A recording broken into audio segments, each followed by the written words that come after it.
Once upon a time there were three princesses, named Roussette, Brunette, and Blondine, who lived in retirement with their mother, a princess who had lost all her former grandeur.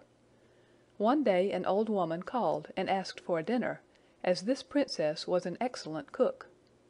After the meal was over, the old woman, who was a fairy, promised that their kindness should be rewarded, and immediately disappeared.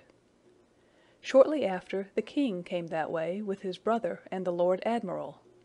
They were all so struck with the beauty of the three princesses that the king married the youngest, Blondine, his brother married Brunette, and the Lord Admiral married Roussette. The good fairy who had brought all this about also caused the young Queen Blondine to have three lovely children, 2 boys and a girl, out of whose hair fell fine jewels. Each had a brilliant star on the forehead, and a rich chain of gold around the neck. At the same time Brunette, her sister, gave birth to a handsome boy. Now the young Queen and Brunette were much attached to each other, but Roussette was jealous of both, and the old Queen, the king's mother, hated them. Brunette died soon after the birth of her son, and the king was absent on a warlike expedition, so Roussette joined the wicked old Queen in forming plans to injure Blondine. They ordered Feintise, the old Queen's waiting woman, to strangle the Queen's 3 children and the son of Princess Brunette, and bury them secretly. But as she was about to execute this wicked order, she was so struck by their beauty, and the appearance of the sparkling stars on their foreheads, that she shrank from the deed.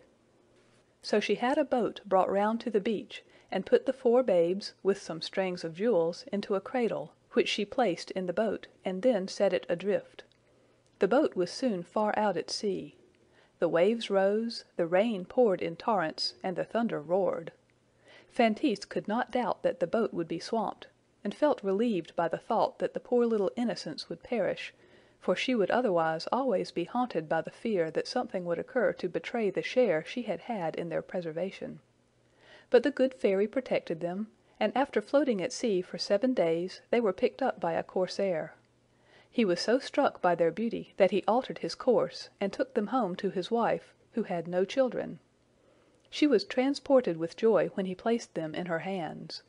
They admired together the wonderful stars, the chains of gold that could not be taken off their necks, and their long ringlets. Much greater was the woman's astonishment when she combed them, for at every instant there rolled out of their hair pearls, rubies, diamonds, and emeralds. She told her husband of it, who was not less surprised than herself. "I am very tired," said he, "of a corsair's life, and if the locks of those little children continue to supply us with such treasures, I will give up roaming the seas." The corsair's wife, whose name was Corsine, was enchanted at this, and loved the 4 infants so much the more for it. She named the princess Belle Etoile, her eldest brother Petit Soleil, the second Heureux, and the son of Brunette, Chéri. As they grew older, the corsair applied himself seriously to their education, as he felt convinced there was some great mystery attached to their birth. The corsair and his wife had never told the story of the 4 children, who passed for their own. They were exceedingly united, but Prince Chéri entertained for Princess Belle Etoile a greater affection than the other 2. The moment she expressed a wish for anything, he would attempt even impossibilities to gratify her. One day Belle Etoile overheard the corsair and his wife talking. "When I fell in with them," said the corsair, "I saw nothing that could give me any idea of their birth." "I suspect," said Corsine, "that Chéri is not their brother. He has neither star nor neck chain." Belle Etoile immediately ran and told this to the 3 princes, who resolved to speak to the corsair and his wife, and ask them to let them set out to discover the secret of their birth.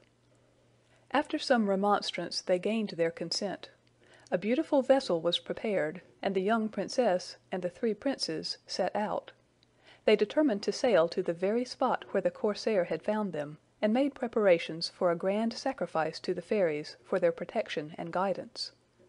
They were about to immolate a turtle-dove, but the princess saved its life, and let it fly. At this moment a siren issued from the water and said, "Cease your anxiety, let your vessel go where it will, land where it stops." The vessel now sailed more quickly. Suddenly they came in sight of a city so beautiful that they were anxious their vessel should enter the port. Their wishes were accomplished. They landed, and the shore in a moment was crowded with people who had observed the magnificence of their ship. They ran and told the king the news, and as the grand terrace of the palace looked out upon the seashore, he speedily repaired thither. The princes, hearing the people say, "There is the king," looked up, and made a profound obeisance. He looked earnestly at them, and was as much charmed by the princess's beauty as by the handsome mien of the young princes. He ordered his equerry to offer them his protection, and everything that they might require. The king was so interested about these 4 children that he went into the chamber of the queen, his mother, to tell her of the wonderful stars which shone upon their foreheads, and everything that he admired in them. She was thunderstruck at it, and was terribly afraid that Feintise had betrayed her, and sent her secretary to inquire about them. What he told her of their ages confirmed her suspicions. She sent for Feintise, and threatened to kill her. Feintise, half dead with terror, confessed all, but promised, if she spared her, that she would still find means to do away with them. The queen was appeased, and, indeed, old Feintise did all she could for her own sake. Taking a guitar, she went and sat down opposite the princess's window, and sang a song which Belle Etoile thought so pretty that she invited her into her chamber. "My fair child," said Feintise, "heaven has made you very lovely, but you yet want one thing, the dancing water. If I had possessed it, you would not have seen a white hair upon my head, nor a wrinkle on my face. Alas, I knew this secret too late, my charms had already faded." "But where shall I find this dancing water?" asked Belle Etoile. "It is in the luminous forest," said Feintise. "You have 3 brothers. Does not any one of them love you sufficiently to go and fetch some?" "My brothers all love me," said the princess, "but there is one of them who would not refuse me anything." The perfidious old woman retired, delighted at having been so successful. The princes, returning from the chase, found Belle Etoile engrossed by the advice of Feintise. Her anxiety about it was so apparent that Cheri, who thought of nothing but pleasing her, soon found out the cause of it, and, in spite of her entreaties, he mounted his white horse, and set out in search of the dancing water. When supper time arrived, and the princess did not see her brother Cheri, she could neither eat nor drink, and desired he might be sought for everywhere, and sent messengers to find him and bring him back. The wicked Feintise was very anxious to know the result of her advice, and when she heard that Cheri had already set out, she was delighted, and reported to the Queen Mother all that had passed. "I admit, madam," said she, "that I can no longer doubt that they are the same 4 children, but one of the princes is already gone to seek the dancing water, and will no doubt perish in the attempt, and I shall find similar means to do away with all of them." The plan she had adopted with regard to Prince Cheri was one of the most certain, for the dancing water was not easily to be obtained. It was so notorious from the misfortunes which occurred to all who sought it, that everyone knew the road to it. He was 8 days without taking any repose but in the woods. At the end of this period, he began to suffer very much from the heat, but it was not the heat of the sun, and he did not know the cause of it, until from the top of a mountain he perceived the luminous forest.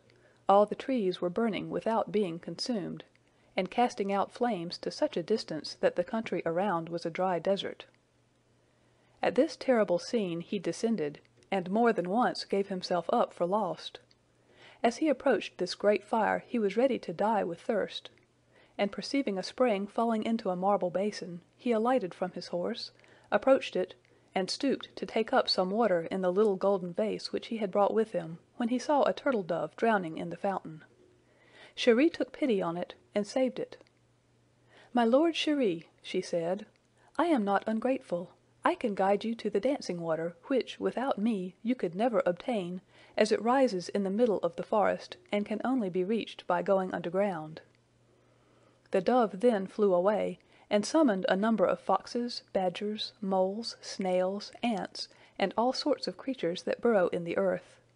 Cheri got off his horse at the entrance of the subterranean passage they made for him, and groped his way after the kind dove, which safely conducted him to the fountain. The Prince filled his golden vase, and returned the same way he came. He found Belle Etoile sorrowfully seated under some trees, but when she saw him she was so pleased that she scarcely knew how to welcome him. Old Feintise learned from her spies that Chéri had returned, and that the Princess, having washed her face with the dancing water, had become more lovely than ever. Finding this, she lost no time in artfully making the Princess sigh for the wonderful singing apple. Prince Chéri again found her unhappy, and again found out the cause, and once more set out on his white horse, leaving a letter for Belle Etoile.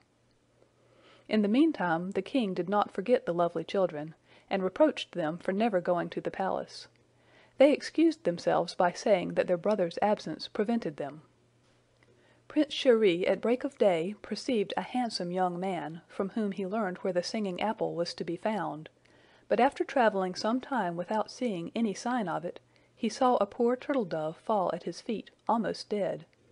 He took pity on it, and restored it, when it said, "Good day, handsome Chéri.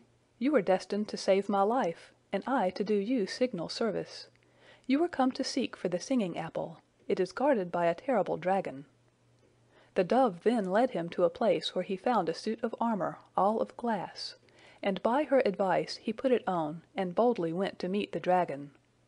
The two-headed monster came bounding along, fire issuing from his throat, but when he saw his alarming figure multiplied in the Prince's mirrors, he was frightened in his turn. He stopped, and looking fiercely at the Prince, apparently laden with dragons, he took flight and threw himself into a deep chasm. The Prince then found the tree, which was surrounded with human bones, and breaking off an apple prepared to return to the Princess. She had never slept during his absence, and ran to meet him eagerly. When the wicked Feintise heard the sweet singing of the apple, her grief was excessive, for instead of doing harm to these lovely children, she only did them good by her perfidious counsels. She allowed some days to pass without showing herself, and then once more made the Princess unhappy by saying that the dancing water and the singing apple were useless without the little green bird that tells everything. Chéri again set out, and after some trouble learnt that this bird was to be found on the top of a frightful rock in a frozen climate. At length, at dawn of day, he perceived the rock, which was very high and very steep, and upon the summit of it was the bird, speaking like an oracle, telling wonderful things. He thought that with a little dexterity it would be easy to catch it, for it seemed very tame. He got off his horse and climbed up very quietly. He was so close to the green bird that he thought he could lay hands on it, when suddenly the rock opened and he fell into a spacious hall and became as motionless as a statue. He could neither stir nor utter a complaint at his deplorable situation. 300 knights who had made the same attempt were in the same state. To look at each other was the only thing permitted them. The time seemed so long to Belle Etoile, and still no signs of her beloved Chéri, that she fell dangerously ill, and in the hopes of curing her, Petit Soleil resolved to seek him. But he too was swallowed up by the rock and fell into the great hall. The first person he saw was Chéri, but he could not speak to him, and Prince Hureau, following soon after, met with the same fate as the other two. When Feintise was aware that the third prince was gone, she was exceedingly delighted at the success of her plan, and when Belle Etoile, inconsolable at finding not one of her brothers return, reproached herself for their loss, and resolved to follow them, she was quite overjoyed. The Princess was disguised as a cavalier, but had no other armor than her helmet. She was dreadfully cold as she drew near the rock, but seeing a turtle-dove lying on the snow, she took it up, warmed it, and restored it to life. And the dove reviving, gaily said, "I know you, in spite of your disguise. Follow my advice. When you arrive at the rock, remain at the bottom and begin to sing the sweetest song you know. The green bird will listen to you. You must then pretend to go to sleep. When it sees me, it will come down to peck me, and at that moment you will be able to seize it." All this fell out as the dove foretold. The green bird begged for liberty. "First," said Belle Etoile, I wish that thou wouldst restore my 3 brothers to me." "Under my left wing there is a red feather," said the bird. "Pull it out and touch the rock with it." The Princess hastened to do as she was instructed. The rock split from the top to the bottom. She entered with a victorious air the hall in which stood the 3 princes with many others. She ran towards Cheri, who did not know her in her helmet and male attire, and could neither speak nor move. The green bird then told the Princess she must rub the eyes and mouth of all those she wished to disenchant with the red feather, which good office she did to all. The 3 princes and Belle Etoile hastened to present themselves to the king, and when Belle Etoile showed her treasures, the little green bird told him that the Princes Petit Soleil and Hero and the Princess Belle Etoile were his children, and that Prince Cheri was his nephew.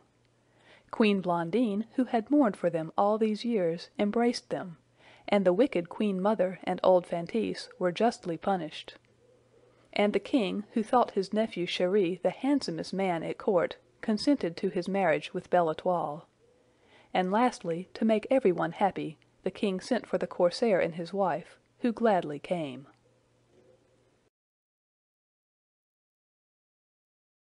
3 lovely children, 2 boys and a girl, out of whose hair fell fine jewels. Each had a brilliant star on the forehead, and a rich chain of gold around the neck. At the same time Brunette, her sister, gave birth to a handsome boy. Now the young queen and Brunette were much attached to each other, but Roussette was jealous of both, and the old queen, the king's mother, hated them. Brunette died soon after the birth of her son. The woman, who was a fairy, promised that their kindness should be rewarded, and immediately disappeared. Shortly after, the king came that way with his brother and the Lord Admiral. They were all so struck with the beauty of the 3 princesses that the king married the youngest, Blondine, his brother married Brunette, and the Lord Admiral married Roussette. The good fairy who had brought all this about also caused the young Queen Blondine to have 3.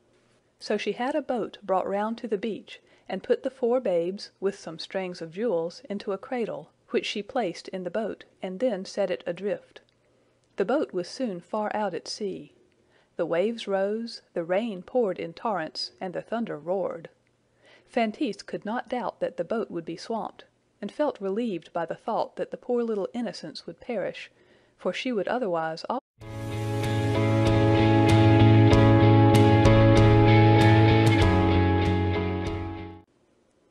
Once upon a time there were 3 princesses, named Roussette, Brunette, and Blondine, who lived in retirement with their mother, a princess who had lost all her former grandeur.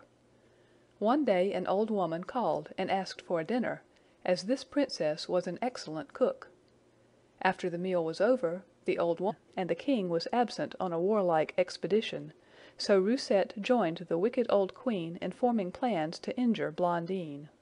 They ordered Feintise, the old queen's waiting woman, to strangle the queen's 3 children and the son of Princess Brunette, and bury them secretly. But as she was about to execute this wicked order, she was so struck by their beauty, and the appearance of the sparkling stars on their foreheads, that she shrank from the deed.